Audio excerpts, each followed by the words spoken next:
நம்மாழ்வார் திருவாய்மொழி பாசுரம் 515. நம்மாழ்வார் திருவாய்மொழி பாசுரம் 515. கண்ணபிரானை நஞ்சீரின் அறிமுகத்திலிருந்து சிறப்பம்சங்கள். 5வது பாசுரத்தில் ஆழ்வார் கருணையுடன் தெளிவாக விளக்குகிறார். தனது தவறு பிரகிருதி சம்பந்தம், பௌதீக உலகத்தினுடனான தொடர்பு. பின்னர் ஆழ்வார் சிவபெருமானிடம் நீரே என்னை பிரகிருத்தியில் பிணைத்தவர் என்று கூறி ஜட உலகத்துடனான அத்தகைய உறவை ஒழிப்பது எம்பெருமானின் வசம் உள்ளது என்பதை விளக்கினார். நஞ்சீரின் அறிமுகத்திலிருந்து சிறப்பம்சங்கள். 5வது பாசுரத்தில் ஆழ்வார் கருணையுடன் தெளிவாக விளக்குகிறார். தனது தவறு பிரகிருதி சம்பந்தம், பௌதீக உலகத்துடனான உறவு. பின்னர் ஆழ்வார் எம்பெருமானிடம் நீரே என்னை பிரகிருத்தியில் பிணைத்தவர் என்று கூறி ஜட உலகத்துடனான அத்தகைய உறவை ஒழிப்பது எம்பெருமானின் வசம் உள்ளது என்பதை விளக்கினார். பாசுரம். கண்ணாபிரனை விண்ணோர்க்கு மணிக்கத்தை அமுதாய் நன்னியும் நாங்யாகில் என் நடுவே ஓர் உடம்பில் இட்டு தின்னம் அழுதக் கட்டி பல செய்வினை வான் கயிற்றால் புன்னை மாறிய வரிந்து என்னை பூ. கண்ணாபிரனை விண்ணோர் கரு மணிக்கத்தை அமுதாய் நன்னியும் நாங்யாகில் என் நடுவே ஓர் உடம்பிலிட்டு தின்னம் அழுதக் கட்டி பல செய்வினை வான் கயிற்றால் புன்னை மாறிய வரிந்து என்னை பூ. எளிய மொழிபெயர்ப்பு. கிருஷ்ணராக அவதரித்த உம்மால் வழங்கப்பட்ட அறிவால் உம்முடன் நெருக்கமாக இருந்து விஷயத்தை பற்றிய அறிவுரைகளை ஆதரித்து நித்திய இன்பமான உம்மிடம் சரணமடைந்தவர்கள் கவர்ச்சிகரமான மற்றும் நித்திய சூரிகளால் காணப்படக்கூடிய சிறப்பு வடிவத்தை அனுபவிக்க அனுமதித்த பிறகும் நான் உம்மை அடையாதவர்களைப் போலவே இருக்கிறேன். அதற்கு காரணம் நீர் என்னை ஒரு உடலில் இடையில் நிறுத்தி தொடர்பை ஏற்படுத்தி உடலின் பந்தத்தால் பல வழிகளில் செய்யப்பட வேண்டிய கர்மாக்களில் என்னை வலுவான கயிறுகளால் கட்டி அந்த உடல் இடையில் நிறுத்தி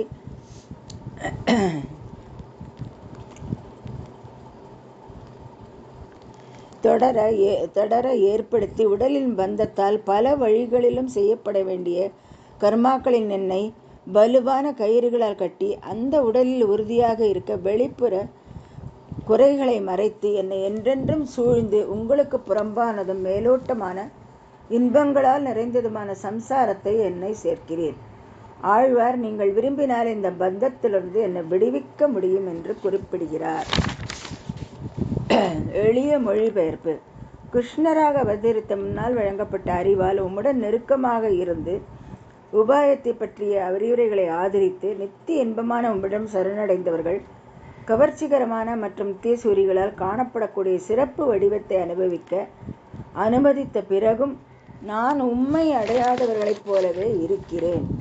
அதற்கு காரணம் நீர் என்னை ஒரு உடலில் இடையில் நிறுத்தி தொடர்பை ஏற்படுத்தி உடலின் பந்தத்தால் பல வழிகளில் செய்யப்பட வேண்டிய கர்மாக்களில் என்னை வலுவான கயிறுகளால் கட்டி அந்த இடையில் நிறுத்தி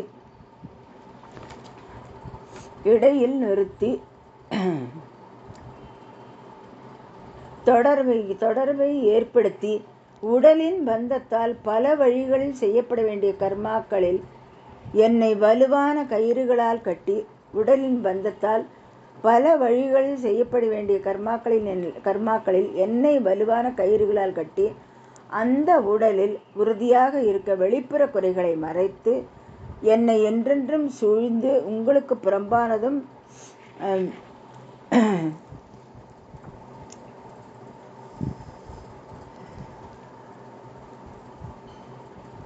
மேலோட்டமான இன்பங்களால் நிறைந்ததுமான சம்சாரத்தில் என்னை சேர்க்கிறீர்.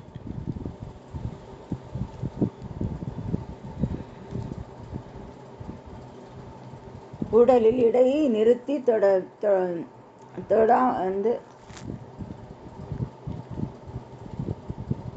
தொடர்பை ஏற்படுத்தி உடலின் பந்தத்தால் பல வழிகளில் செய்யப்பட வேண்டிய கர்மாக்களில் என்னை வலுவான கயிறுகளால் கட்டி அந்த உடலில் உறுதியாக இருக்க வெளிப்புற குறைகளை மறைத்து என்னை என்றென்றும் சூழ்ந்து உங்களுக்கு புறம்பானதும் மேலோட்டமான இன்பங்களால் நிறைந்ததுமான சம்சாரத்தில் என்னை சேர்க்கிறேன். ஆழ்வார் நீங்கள் விரும்பினால் இந்த பந்தத்திலிருந்து என்னை விடுவிக்க முடியும் என்று குறிப்பிடுகிறார். நம்பிள்ளையின் வியாக்கியானத்தின் சிறப்பம்சங்கள். விண்ணோர் கருமணிக்கத்தை ஓம் ஸ்ரீ விஷ்ணு சுத்தத்தில் கூறப்பட்டுள்ளபடி நித்திய சூரிகளால் அனுபவிக்கப்படும் வடிவத்தை எனக்கு வழங்க கிருஷ்ணராக தோன்றியவரே தத்திப்ரசோ விபன்யவோ ஜாக்ருவாம் சசமிந்ததே. அந்த பரமபதத்தில் ஞானிகளும் எப்போதும் உன்னை புகழ்வதில் ஈடுபட்டவர்களும் கவனமாக இருக்கிறார்கள், பிரகாசிக்கிறார்கள். விண்ணோர் கருமணிக்கத்தை ஸ்ரீ விஷ்ணு சுத்தத்தில் கூறப்பட்டுள்ளபடி நித்திய சூரிகளால் அனுபவிக்கப்படும் வடிவத்தை எனக்கு வழங்க கிருஷ்ணராக தோன்றியவரே தத் விப்ரசோ விபன்யவோ ஜாக்ருவாம் சசமிந்தத்தே. அந்த பரமபதத்தில் ஞானிகளும் எப்பொழுதும் உன்னை புகழ்வதில் ஈடுபட்டவர்களும் கவனமாக இருக்கிறார்கள், பிரகாசிக்கிறார்கள். அமுதை அவதாரம் எடுத்து ஆழ்வார் தனது இனிமையை அனுபவிக்கச் செய்தார். அமுதை அவதாரம் எடுத்து ஆழ்வார் தனது இனிமையை அனுபவிக்கச் செய்தார். நன்னியும் நான் அவரை அடைந்திருந்தாலும் அவரை அடையாதவர்களில் ஒருவராக கருதப்படுகிறேன். நன்னியும் நான் அவரை அடைந்திருந்ததாலும் அவரை அடையாதவர்களில் ஒருவராக கருதப்படுகிறேன். இங்கே ஆழ்வார் தனது ஞான லாபத்தை தூய அறிவை பெறுதல்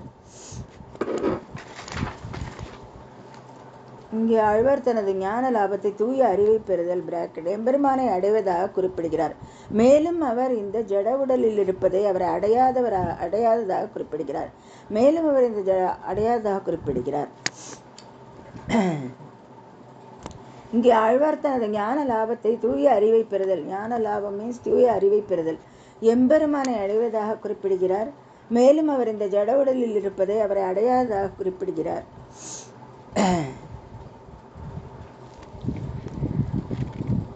நடுவே ஒரு உடம்பில் இட்டு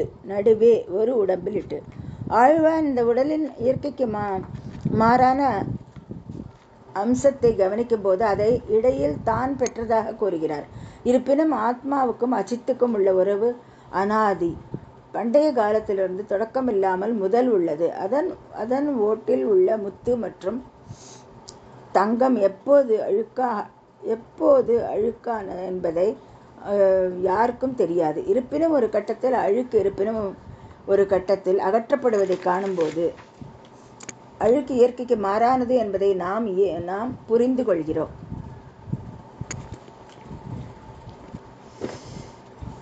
நடுவே ஒரு உடம்பில் இட்டு ஆழ்வார் இந்த உடலின் இயற்கைக்கு மாறான அம்சத்தையும் கவனிக்கும் போது அதை இடையில் தான் பெற்றதாக கூறுகிறார்.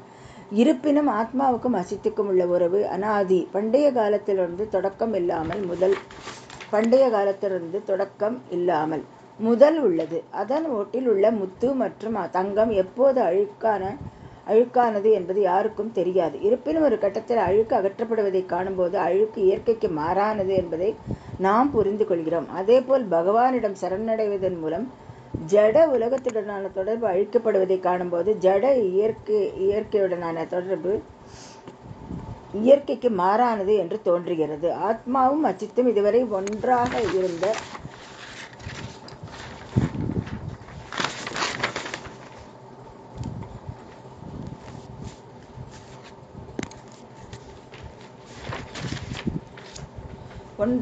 இருந்த போதிலும் காட்டில் தொலைந்து ஒரு வேட்டைக்காரனால் கண்டுபிடிக்கப்பட்டு வளர்க்கப்பட்ட ஒரு இளவரசன் தன்னை வேட்டைக்காரனாக கருதுவது போல் சேத்தன்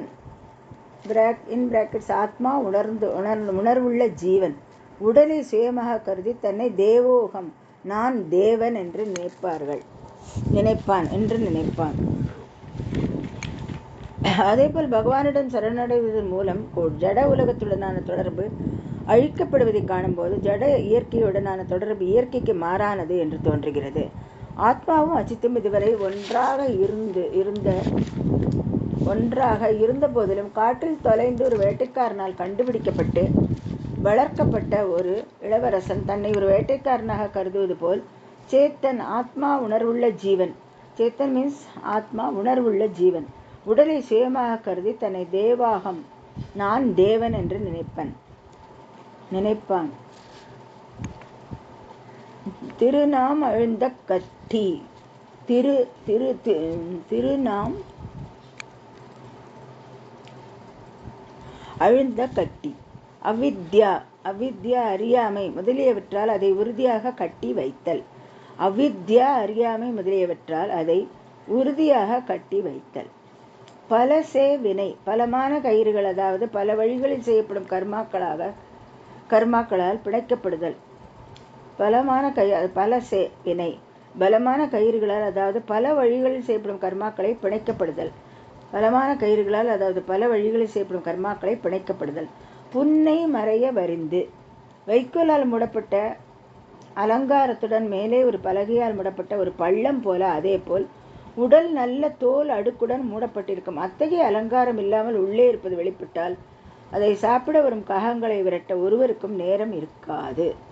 புன்னை மறைய வரிந்து வைக்கோலால் மூடப்பட்டு அலங்காரத்துடன் மேலே ஒரு பலகையால் மூடப்பட்ட ஒரு பள்ளம் போல, அதே போல் உடல் நல்ல தோல் அடுக்குடன் மூடப்பட்டிருக்கும்.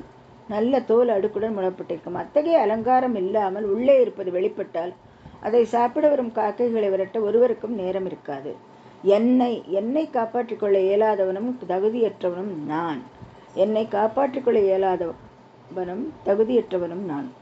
போரா வைத்தாய் புறமே ஸ்வரூப ஞானம் உண்மையான அறிவு பெற்ற பிறகு இந்த பௌதிக உடலில் இருப்பது ஆழ்வாருக்கு சீதா பிராட்டியின் வழக்கை போலவே தோன்றுகிறது. அங்கு அவள் ஸ்ரீராமருடன் தனிமையில் அனுபவிக்கச் சென்றாள். ஆனால் அவள் தனியாக ஒரு சோக வனத்தில் லங்காவில் முடிந்தது.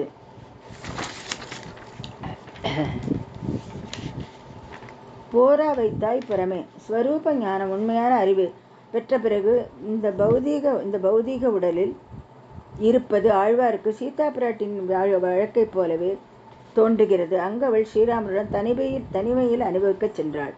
ஆனால் அவள் தனியாக ஒரு சோக வனத்தில் லங்காவில் முடிந்தது. புறமே உங்கள் குணங்கள் நன்கு அறியப்படாத சம்சாரத்தில் என்னை வைத்தீர்கள். ஆழ்வார் பரம வைதீகராக வேதத்தில் முழுமையாக உண்மையுள்ளவராக இருப்பதால் எம்பெருமான் அவரை சம்சாரத்தில் வைத்தார் என்று கூறுகிறார். ஏனெனில் அவரது ஆழ்வாரின் ஸ்வரூபம் போலவே அவரது கர்மாவும் எம்பெருமானின் வசம் உள்ளது என்று அவர் கருதுகிறார்.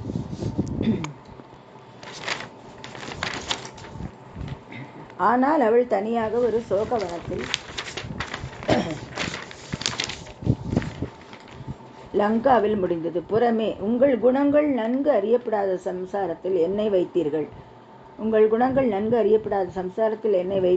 ஆழ்வார் பரம வைதீகராக வேதத்தில் முழுமையாக உண்மை உள்ளவராக இருப்பதால் எம்பெருமான் அவரை சம்சாரத்தில் வைத்தார் என்று கூறுகிறார். சம்சார சாகரத்தில் வைத்தார் என்று கூறுகிறார். ஏனெனில் அவரது ஆழ்வாரின் ஸ்வரூபம் போலவே அவரது கர்மாவும் எம்பெருமானின் வசம் உள்ளது என்று அவர் கருதுகிறார். ஏனெனில் அவரது ஆழ்வாரின் ஸ்வரூபம் போலவே அவரது கர்மாவும் எம்பெருமானின் வசம் உள்ளது என்று அவர் கருதுகிறார். ஆழ்வார் திருவடிகளே சரணம். தேங்க்யூ.